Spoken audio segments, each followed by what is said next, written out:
Yang menarik dari budidaya cacing sutra, di samping tenaganya nggak berat, kita kerja cuman paling sekitar 3 jam.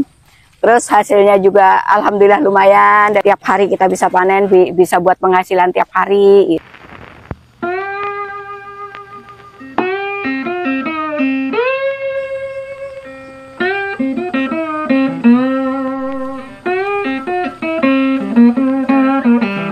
Assalamualaikum warahmatullahi wabarakatuh. Perkenalkan, nama saya Supriyanti atau bisa dipanggil Mbak Joyo.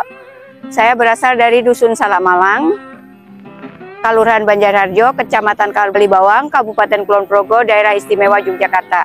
Budidaya cacing sutra pertama kali mulai 2014 dulu. Kita itu pembibitan lele. Kita kesusahan nyari cacing sutra. Kita nyari jauh-jauh sampai ke daerah Muntilan atau Magelang. Kita kesusahan kita mencari cacing sutra. Jadi kita punya inisiatif kenapa kita nggak bikin budidaya sendiri.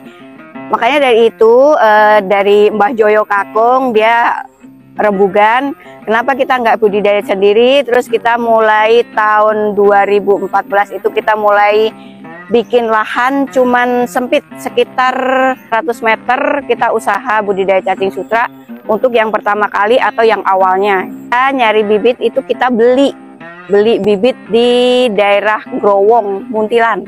Kita beli buat bibit, kita beli sekitar berapa canting, sekitar 4 canting buat lahan yang 100 meter itu.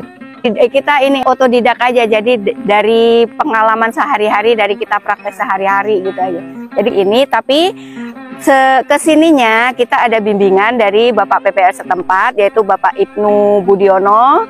Terus kita dibimbing juga dari Bapak Gandung Hardaningsih, dosen UGM.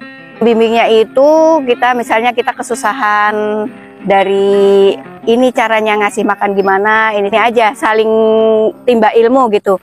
Kalau misalnya saya masih kesusahan, saya nanya sama pembimbing. Awalnya kita pulang itu sawah kita tanemin padi. Cuman kita pikir-pikir tanemin padi sawah 245 meter persegi itu udah yang turun ya, udah yang lahan yang kedua. Itu kita panen cuman dapat 4 karung gabah. 4 karung gabah itu kalau dijual misalnya satu kintalnya sekitar 300-an atau berapa, itu kita nunggu selama 3 bulan lebih. Itu belum diambil buat pembajakan, buat bibit, buat pupuk, buat tenaga kita. Ya paling bersih kita nerima 1 karung. Tapi kalau buat cacing itu sehari paling pahit aja misalnya kita dapat 4 liter. 4 liter sekarang harga sekarang kan 35.000. 35.000 kali 4. Kalau sebulan nggak usah dihitung 30 hari, tapi dihitung 25 hari aja kan udah berapa kali lipat dari kalau kita ditanam padi.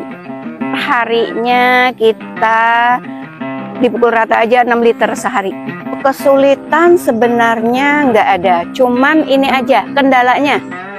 Kendalanya itu di irigasi kita itu tiap tanggal 1 ada pengeringan air 1 hari. Kalau masih 1 hari kita masih bisa panen. Terus kalau setahun sekali ada pengeringan juga irigasi selama 2 minggu. 2 minggu itu kita masih bisa bertahan, tapi panen nggak bisa. Sekali ada pengeringan sekitar 3 bulan berturut-turut itu. Yang 5 tahun sekali itu kita udah nggak bisa panen, lahan harus diperbaiki. Jadi kita harus punya lahan baru lagi gitu.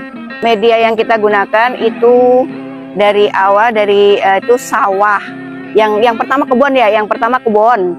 Terus kita bikin lahan, kita bikin hulutan, itu kita cangkul karena yang pertama kan cuman nggak lebar banget, jadi kita cangkul, kita bikin lumpur yang halus, yang lembut.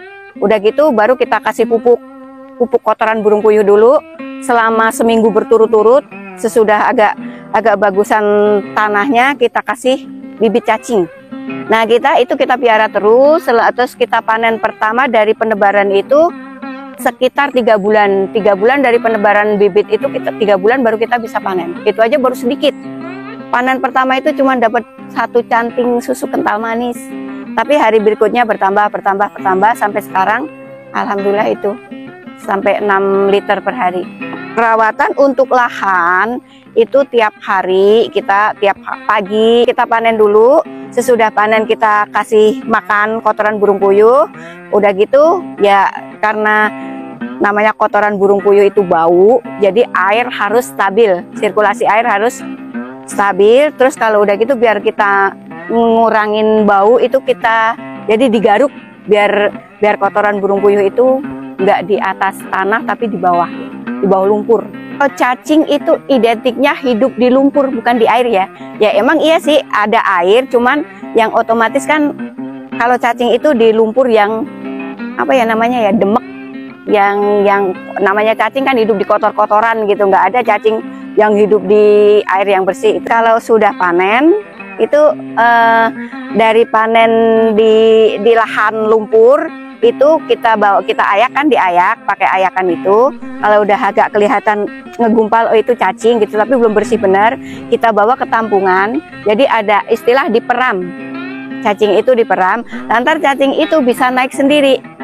Cacing ada di atas, kotoran di bawah. Kalau udah di atas itu baru kita ambil, kita taruh di tampungan yang udah siap dijual. Karena cacing itu yang udah dikeruk itu udah bersih. Sebenarnya dulu kita sebelum kita pakai kotoran burung puyuh, kita pernah mencoba pakai kotoran kebo itu, tapi hasilnya nggak maksimal. Terus pernah pakai itu sayur-sayuran busuk, itu juga cuman cacing cuman ngumpul di tempat itu. Pernah pakai pepaya busuk, tapi cacing juga nggak nyebar, cuman ada di deket lahan yang ada itu. Tapi selama ini terus kita pakai kotoran burung puyuh itu cacing bisa rata gitu. Seperti yang ada di sekitar ini. Kalau ini cuman kalau panas kayak gini cacing nggak kelihatan, karena cacing kalau udah kena sinar matahari itu ke dalam. Sistem panen kita itu ya kalau pagi sebelum matahari terbit, tapi kalau sore ya udah, cara Jawanya wes edom gitu. Jadi udah nggak ada sinar matahari langsung ke lahan cacing. Tiap harinya kita panen satu petak. Satu petak ini hari pertama, ini hari kedua, hari ketiga, hari keempat, balik lagi ke petakan yang pertama. Ngambilnya jangan sampai ke dasar ya. Jadi cuman pas permukaan aja. Paling kalau misalnya ngegaruk tanahnya ya sekitar berapa senti lah, sekitar 4-5 senti aja, jangan sampai ke dalam banget gitu. Jadi yang kita ambil itu yang ada di permukaan aja. Jadi kan cacing pasti tetap sampai ke bawah, ke dasar tanah kan. Jadi nggak bakalan habis gitu. Kalau cacing yang bagus itu warnanya agak merah kemuda-mudaan, merah pink gitu. Tapi kalau yang ke hitam-hitaman itu udah nggak layak, udah nggak sehat. Yang menarik dari Budidaja Sutra, di samping tenaganya nggak berat, kita kerja cuman paling sekitar 3 jam. Terus hasilnya juga alhamdulillah lumayan, daripada ditanemin padi kita. Ya itu tadi kan bisa dikalkulasikan. Padi kita nunggu 3 bulan, tapi kalau cacing sutra tiap hari kita bisa panen, bisa buat penghasilan tiap hari gitu. Dulu kita emang ya dulu ngajak temen itu susah, kemungkinan ngapa kita ya nyari makan kok di kotor-kotoran kayak gitu. Cuman dari lama kelamaan mungkin lihat dari segi penghasilan lumayan, mungkin juga ya kita sebenarnya juga susah sih nyari temen diajak dulu yuk Bu kita budidaya cacing sutra. Cacing sutra itu selagi dunia perikanan itu masih berdiri, cacing sutra itu masih tetap dibutuhkan gitu. Terus yang ngikutin pertama kali ya ini yang punya lahan ini namanya Mas Haryanto, atau bisa dipanggil dengan nama panggilan Mas Tompe gitu. Nah dari itu mungkin karena dia Mas Tompe juga masih anak muda, jadi dia masih di mensos juga dia bisa ini itu, terus teman-teman pada ngikut.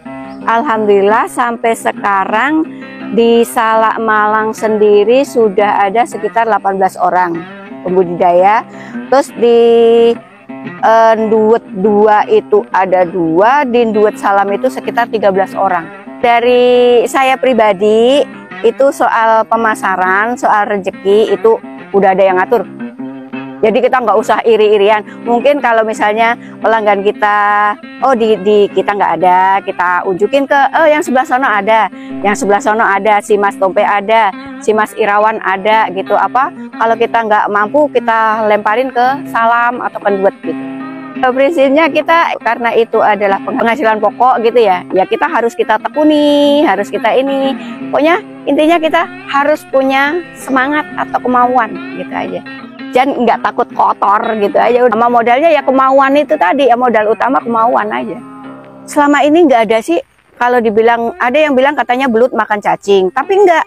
Soalnya belut kalau kebanyakan kotoran ini belutnya mati, ngambang ke atas. Terus kalau misalnya ikan, itu enggak juga, ya makan sih makan, tapi enggak segitu banyaknya gitu.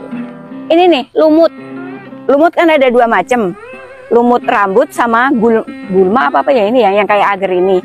Kalau yang kayak agar itu enggak apa-apa, enggak ganggu cacing. Cuman yang mengganggu itu yang lumut rambut. Lumut serat itu kalau lumut serat, kalau cacing itu nempel di lumut serat bisa kita ambil, cuman buat misahin antara lumut sama cacing itu susah. Cacing sutra ini itu buat makan burayak semua ikan lah, proteinnya kan gede kalau cacing. Kalau buat ikan hias itu bisa buat pigmen kulit, jadi buat warna gitu, warnanya bisa lebih cerah. Pemasaran selama ini pertama kali kita cuma dari mulut ke mulut aja. Dengan berjalannya waktu itu tuh ya lewat WA, lewat mungkin ada yang dari YouTube kenal, oh ini di sana ada pembudidaya sutra, pada nyari ke sini. Pertama ya cuman nyari aja, pengen tahu benarkah di sini ada lahan cacing sutra, tapi lama-lama bisa jadi pelanggan gitu aja.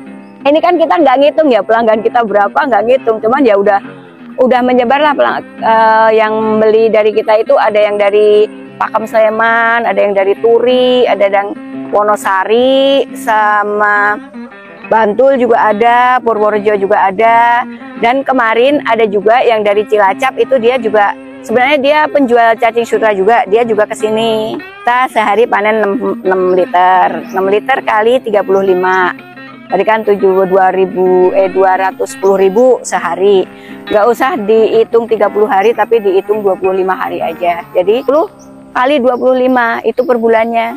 Kalau setahun ya tinggal ngitungin kali 12 gitu aja. Bagi dunia perikanan masih jalan, itu tuh peluang buat budidaya cacing sutra bagus. Buat pemasaran kan mudah. Apalagi sekarang banyak yang media sosial pada ngebantuin penjualan.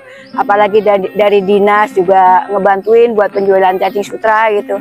Jadi kita nggak cuma berdiri sendiri. Dari dinas juga, dari dinas Kelautan dan Perikanan juga ngebantu kita buat promosi penjualan cacing sutra ini. Semoga budidaya cacing sutra ini bisa lebih syukur dari segi harga bisa naik, jadi bisa menambah penghasilan kita. Terus khususnya untuk pembudidaya cacing sutra, mari kita saling kerjasama, semangat. Untuk yang melihat YouTube ini, pesan saya, kalau mau ngontak saya, mungkin ada pertanyaan, ada dalam wawancara ini kurang jelas, bisa menghubungi nomor 0857 1376 2490. Kalau alamatnya bisa aja buka map Google cacing sutra Mbah Joyo.